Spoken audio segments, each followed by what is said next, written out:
You've been lied to about George Washington your entire life. And the worst part, the people who taught you this myth probably believed it was true. George Washington, the father of our country, the man on the dollar bill, the guy who couldn't tell a lie, right? Well, that's exactly the problem, because one of the most famous stories about Washington is completely made up. And today we're going to break down how this myth became so popular that even your history teacher probably thought it was real. But more importantly, we're going to uncover why someone would create this lie in the first place.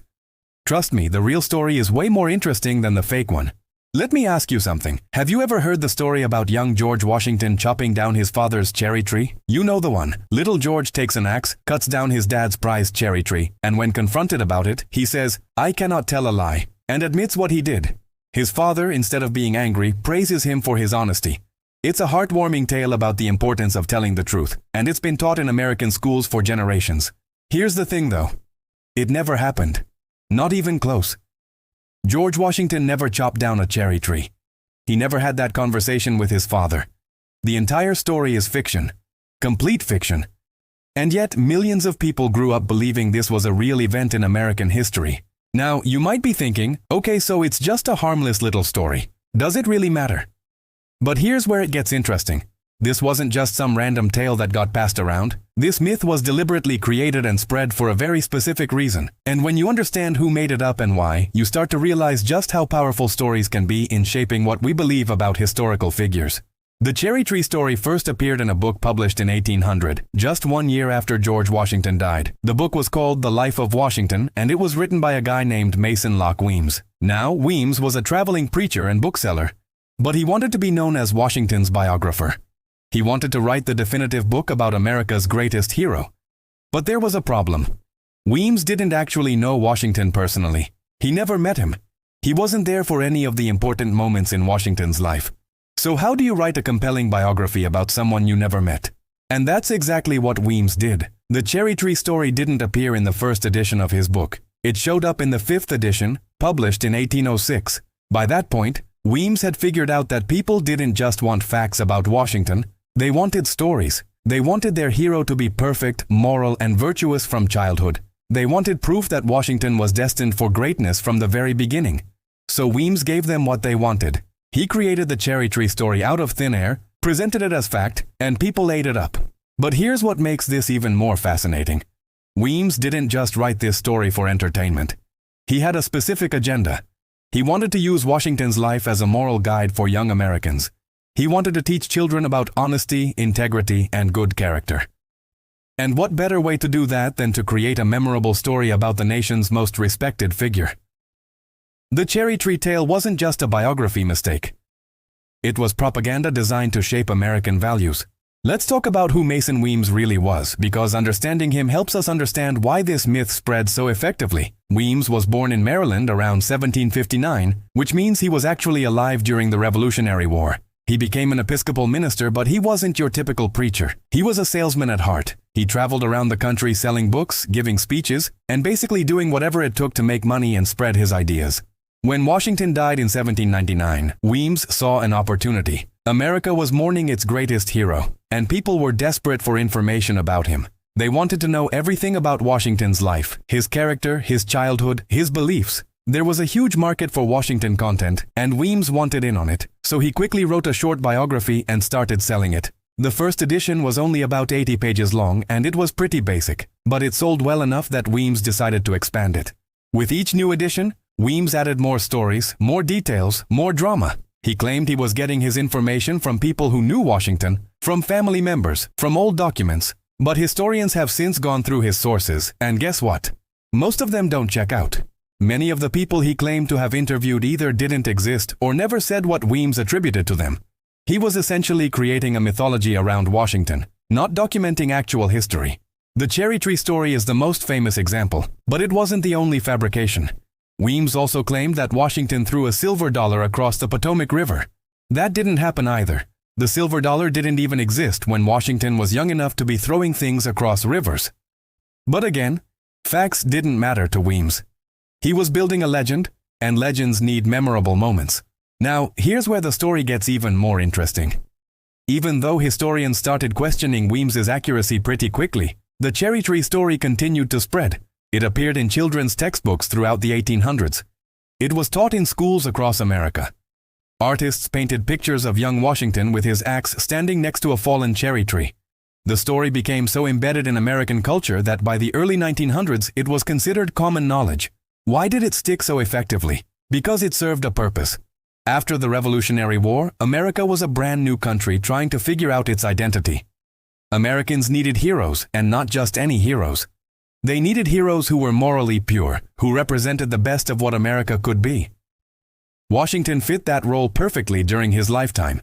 But after his death, people wanted more. They wanted to believe that Washington had always been exceptional, even as a child. The cherry tree story provided that narrative.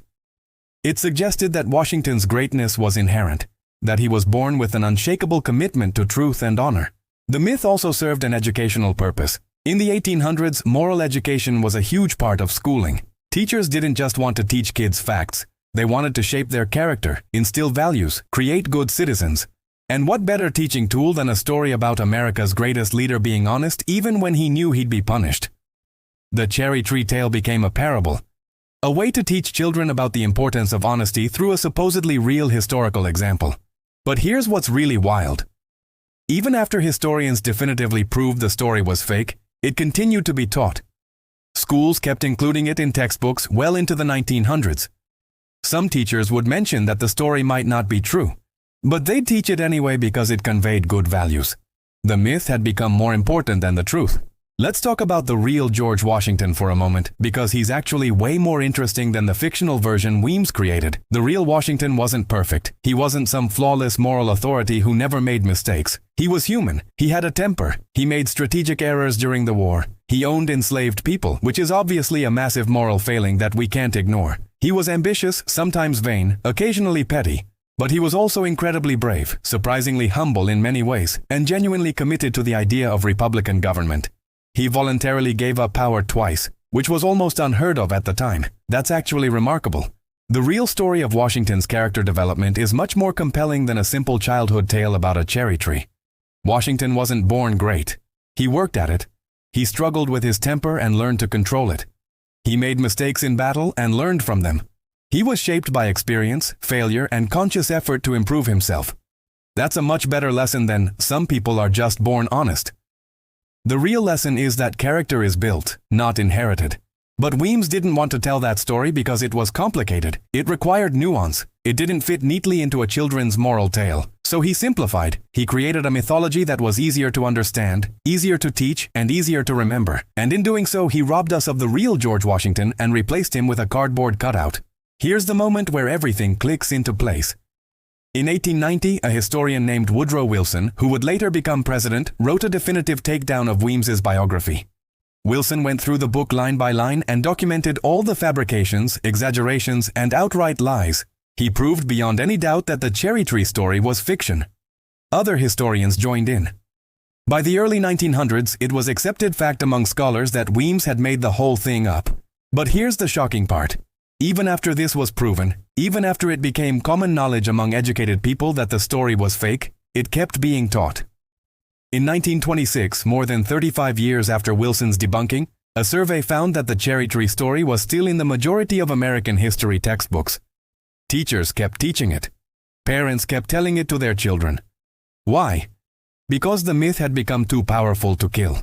This is the real revelation. It's not just that we were lied to about George Washington. It's that we kept believing the lie even after we knew it was a lie. We collectively decided that the myth was more valuable than the truth. And that tells us something profound about how historical memory works, about how societies create and maintain their heroes, and about why facts sometimes matter less than the stories we want to believe. So what have we learned? The cherry tree story is completely made up, created by a traveling preacher and bookseller who wanted to make money and teach moral lessons. It was never based on any real event or credible source. George Washington never chopped down his father's cherry tree and never said, "I cannot tell a lie" in that context. The story spread because it served a purpose. It gave Americans a simple, memorable tale that reinforced the values they wanted to teach their children. But here's what I find most interesting about this whole thing. The fact that this myth existed and was so widely believed doesn't diminish Washington's actual accomplishments. If anything, it shows how much Americans admired him. They wanted so badly for their hero to be perfect that they were willing to believe stories that confirmed that perfection, even when those stories didn't make sense. The real George Washington was complicated, flawed, and human. And that makes his achievements even more impressive. He didn't succeed because he was born perfect. He succeeded because he worked incredibly hard, made difficult choices, and ultimately did something that almost no one in his position would have done. He walked away from power. Twice. First when he resigned his military commission after the war, and again when he stepped down after 2 terms as president. That's the real story worth remembering. Not some made-up tale about a cherry tree, but the actual historical record of a man who helped create a nation and then trusted that nation to survive without him. The next time someone tries to simplify a historical figure into a perfect hero or a complete villain, remember the cherry tree. Remember that the truth is usually more complicated and more interesting than the myth. And maybe, just maybe, we should start valuing that complexity instead of trying to turn our history into simple fairy tales. Subscribe if you want more myths destroyed.